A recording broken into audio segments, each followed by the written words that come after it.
परमेश्वर अपने लोगों को उनके विश्वासघात के विषय में बता कि ना केवल तुमने मेरे साथ ही विश्वासघात किया, बल्कि तुमने अपनी उस ब्याही हुई जवानी की संगनी के साथ भी विश्वासघात किया, जिसके साथ तुमने बड़ा प्रेम दिखा करके तुमने विवाह से पहले बोला कि भाई तुम बहुत बड़ी अच्छी लगती हो, मुझे पसंद हो, वगैरह वगैरह, न जाने कितनी और बातें करके उनको बड़ा इम्प्रेस किया, प्रभावित किया।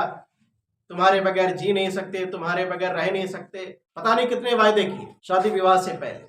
शादी करेंगे तो तुम्हारे साथ ही करेंगे। लेकिन शादी विवाह होने के बाद, थोड़ा समय गुजरने के बाद लोगों का मन भर जाता है। उस अपनी जवानी की संगनी जो है, उसकी पत्नी जिससे उसने ब्याह किया, उसका प्रेम उसे आकर्षित नहीं करता, उसका आकर्षण कहीं और ही हो जाता। और फिर क्या होता है, तमाम प्रकार के बहानेबाजी ढूंढते हैं कि कैसो करके या फिर ये मर जाए, कैसो करके या फिर ये तलाक हो जाए, अलगाव हो जाए, या फिर ये सहमत हो जाए, हम इसको भी रखें दूसरी को भी लेकर आए।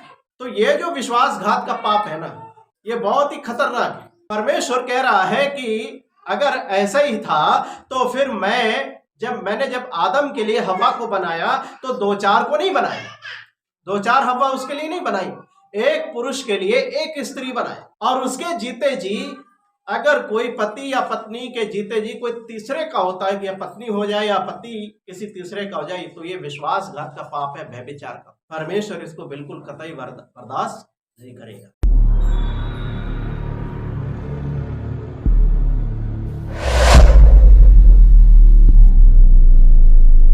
वचन कहता है कि अनुग्रह ही से तुम्हारा उद्धार हुआ है। हालेलुया। कैसे उद्धार हुआ? अनुग्रह से। पौलुस कहता है रोमियो की किताब में, जैसा कि अभी इन्होंने पढ़ा था आपके सामने, कि क्या हम पाप करते रहे कि अनुग्रह बहुत हो? क्या पाप में अनुग्रह होता है? अनुग्रह इसलिए नहीं हुआ कि आप पाप करो, अनुग्रह इसलिए हुआ कि आप पवित्र बनो। हालेलुया।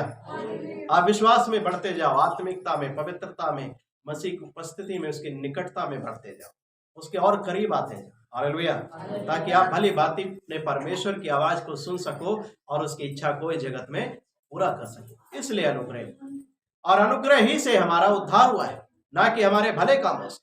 लेकिन जब कोई अनुग्रह से भटक जाता है, पाप में गिर जाता है, जब कोई विश्वास से भटक कर अनुग्रह में गिर जाता है, तो व्यवस्था के कामों के द्वारा उद्धार पाने की कोशिश करने, वो अपने पापों को, अपने गलत कामों को सही ठहराने के लिए, जायज ठहराने के लिए व्यवस्था के विश्वासियों को, पुराने नियम के विश्वासियों को दे। और हमारे सामने कई ऐसे लोग हैं जिन्होंने गलत किया, पाप किया, व्यभिचार जैसे गंदे काम किए, और जब उनसे सवाल जवाब किया गया तो अपने गलत कामों को सही ठहराने के लिए, सही साबित करने के लिए, अपनी पत्नी रहते दूसरे के साथ विवाह करने के इस कार्य को सही ठहराने के लिए क्या कहते हैं कि वो मूसा को देखो। मूसा ने 2 स्त्रियां ब्याह ली, तो क्या गलत था? पाप था। दाऊद ने अपनी पत्नी रहते बतसेबा को ब्याह लिया, तो क्या गलत था? शिमशोन ने प्रेमिका को बना लिया, दलीला उसकी प्रेमिका बन गई, क्या गलत किया? सुलेमान ने 1000 स्त्रियों को ब्याह लिया, क्या गलत किया? तो गलत तो था ही। आप उनके परिणामों को देखो। अगर परमेश्वर की यही मर्जी थी तो आदम के लिए 10-20 औरतें बना देता, एक को क्यों बनाया? मलाकी की किताब में लिखा हुआ है पति पत्नी के विषय में। मैं आपके सामने प्रभु के वचन में ये पढ़ना चाहता हूँ। मलाकी की किताब निकाली, 2 अध्याय और 13 पद से लेकर के इसको आप पढ़िए धीरे धीरे नीचे। फिर तुमने यह दूसरा काम किया है कि तुमने यहोवा की वेदी को रोने वालों और आहें भरने वालों के आंसुओं से भिगो दिया है, यहाँ तक कि वह तुम्हारी भेंट की ओर दृष्टि तक नहीं करता, और न प्रसन्न होकर उसको तुम्हारे हाथ से ग्रहण करता है। तुम पूछते हो ऐसा क्यों?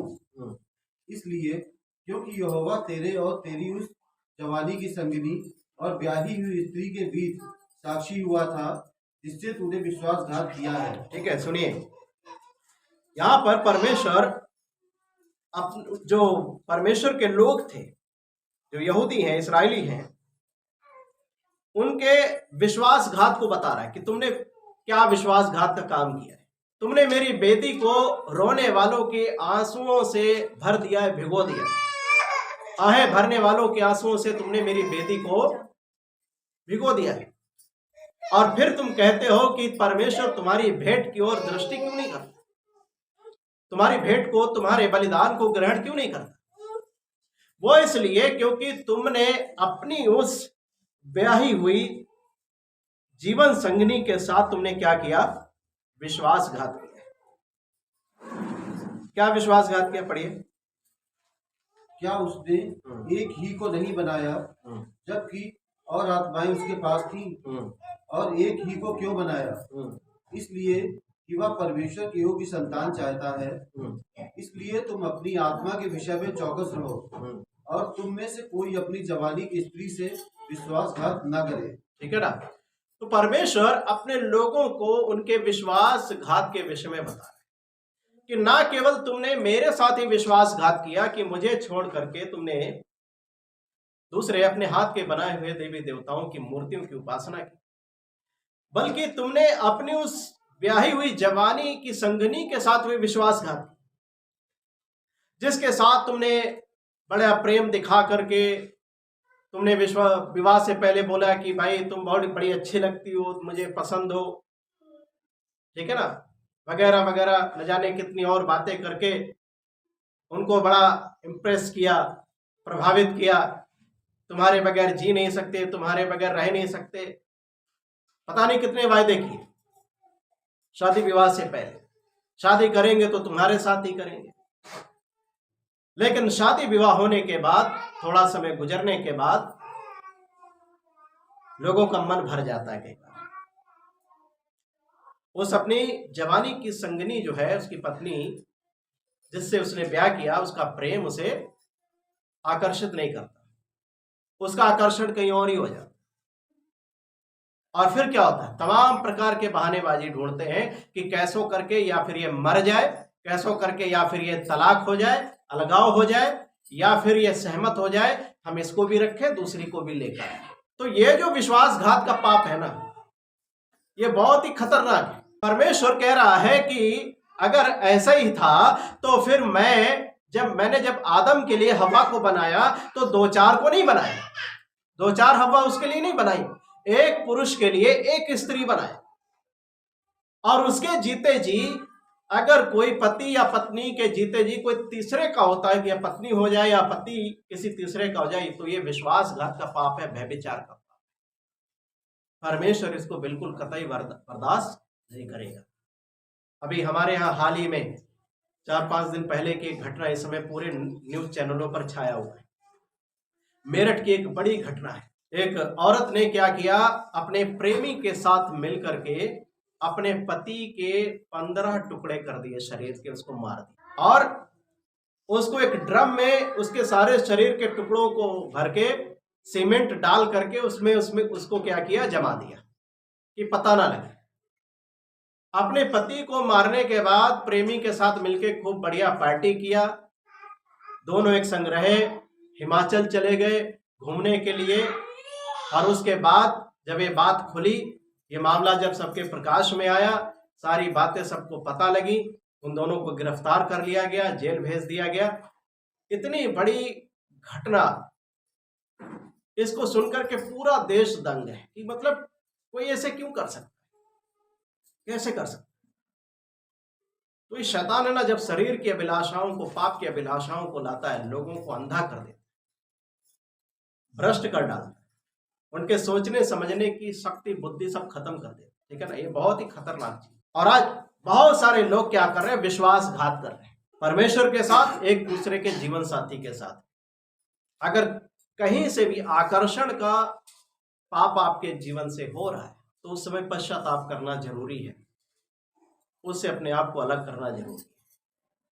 हालेलुया। इसलिए जब पति और पत्नी का तलाक होता है किसी कारणवश, और ज्यादातर तो ऐसे मामले किससे सामने आते हैं कि पति का कहीं और दिल लग गया, पत्नी का कहीं और दिल लग गया, इसलिए तलाक हो गया।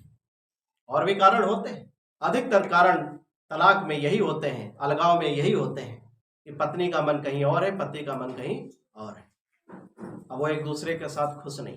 परमेश्वर तलाक को, अलगाव को नहीं चाहता। अगर तुम्हें तलाक लेना था तो तुमने शादी विवाह से पहले क्यों एक दूसरे के संग बड़ी बड़ी बातें की, वायदे किए, एक साथ जीवन बिताने के लिए आपने हामी भरी, शादी विवाह में एक दूसरे के साथ क्यों वाचा बांधी, क्यों प्रतिज्ञा किया कि जब तक मृत्यु हमको अलग नहीं करेगी तब तक हम अलग नहीं होंगे। वो सारी वाचाएं कहाँ गई जो परमेश्वर के सामने आपने बांधी, जो प्रतिज्ञा किया, जो वाचा बांधी, जो परमेश्वर इन सब बातों का साक्षी था, वो सब कहाँ है? और तुम्हारे ऊपर शैतान ने शरीर की अभिलाषाओं को हावी कर दिया। एक दूसरे का प्रेम अब तुम्हारे लिए कुछ नहीं बचा। नीति वचन में लिखा है कि तुम्हारी पत्नी का प्रेम ही तुमको आकर्षित करता रहे। हालेलुया। उसका ही प्रेम तुमको आकर्षित करता है। तो इसलिए याद रखना, ये जो विश्वासघात का पाप लोग करते हैं, एक दूसरे को छोड़ देते हैं, कई बार तलाक भी नहीं लेते हैं, लेकिन फिर भी क्या होता है, एक साथ रहते हैं पति पत्नी बन के, लेकिन वो शादी नहीं रह जाती, उनका रिश्ता नहीं रह जाता, समझौता हो जाता। पति कहीं बाहर रखे हुए होता है दूसरी को, पत्नी कहीं और सेट होती, और वो पति पत्नी बन के भी रहते हैं कई बार ऐसे, और झूठा प्रेम दिखाते हैं, लेकिन वो प्रेम नहीं है, वो शादी नहीं है, वो विश्वासघात छुप कर एक दूसरे से कर, वो समाज के डर के मारे कि लोग हमारी हकीकत को ना जान पाए, इसलिए वो एक दूसरे को संतुष्ट करते हैं झूठा प्रेम दिखा कि भाई तुम्हारे सिवा मेरे जीवन में कोई नहीं। मनुष्य जाने ना जाने, लेकिन परमेश्वर इन सब बातों को जानता है। इसको पूरा पढ़ लीजिए। क्योंकि इस्राएल का परमेश्वर यहोवा यूं कहता है, मैं स्त्री त्याग से घृणा करता हूँ। परमेश्वर क्या कहता है? मैं स्त्री त्याग से घृणा करता हूँ, और उससे भी जो अपने वस्त्र को उपद्रव से ढांपता है। इसलिए तुम अपनी आत्मा के विषय में चौकस रहो और विश्वासघात मत करो। सेनाओं के यहोवा का यही वचन है। हालेलुया। उसका वचन क्या है? मैं स्त्री त्याग से घृणा करता हूँ। ना ही तुम अपने परमेश्वर के साथ विश्वासघात करो, ना ही अपनी पत्नी के साथ किसी प्रकार का विश्वासघात। हालेलुया। जब तक मृत्यु तुम्हें अलग ना करे, एक दूसरे से अलग होने का विचार मत करो, या एक दूसरे के जीते जी किसी तीसरे का विचार। अगर आकर्षण आपको कहीं हो रहा है, शैतान आपके मन में डाल रहा है कि आप कहीं दूसरी जगह आकर्षित हो, पाप करो, तो याद रखना उससे आपको बाहर निकलने की आवश्यकता, उससे दूर होने की आवश्यकता है, पश्चाताप करने की आवश्यकता है, क्षमा मांगने की आवश्यकता है, अपने आप को शुद्धता के लिए, पवित्रता के लिए परमेश्वर की दुहाई देना जरूरी है।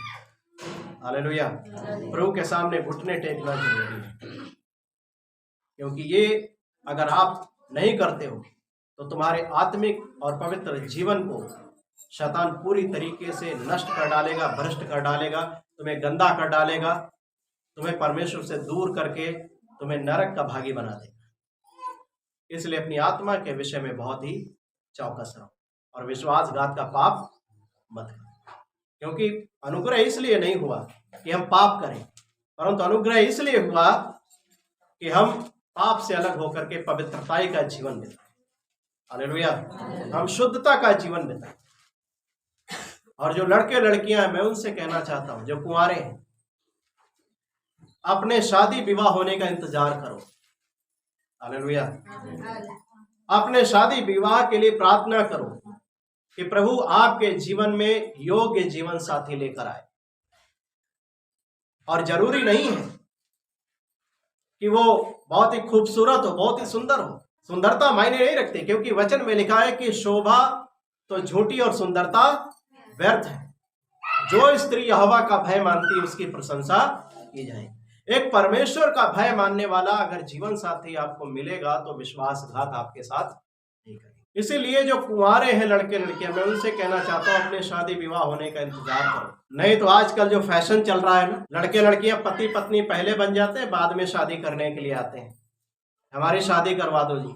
सफेद ड्रेस पहन करके, सफेद कपड़ों में आकर के झूठी गवाही देते हैं कि देखो जी, मैंने सफेद कपड़ा इसलिए पहना है क्योंकि मैं पवित्र हूं, अभी कुंवारी हूं, आज मेरी शादी हो रही है, उसके बाद मैं अपने पति की हो जाऊंगी, उसके बाद मेरे शरीर के ऊपर मेरे पति का अधिकार होगा, मेरे पति के शरीर पर मेरा अधिकार होगा, इसलिए हम शादी कर रहे हैं। आजकल लोगों ने क्या किया, उल्टा करना शुरू कर दिया। पति पत्नी पहले बन जाते हैं साथ में रह के, और फिर दूल्हा दुल्हन बनने के लिए, पति पत्नी बनने के लिए यहाँ पर आते, चर्च में आते, प्रभु के वेदी के सामने आते। ये बिल्कुल गलत है, बिल्कुल गंदा है, अशुद्ध है।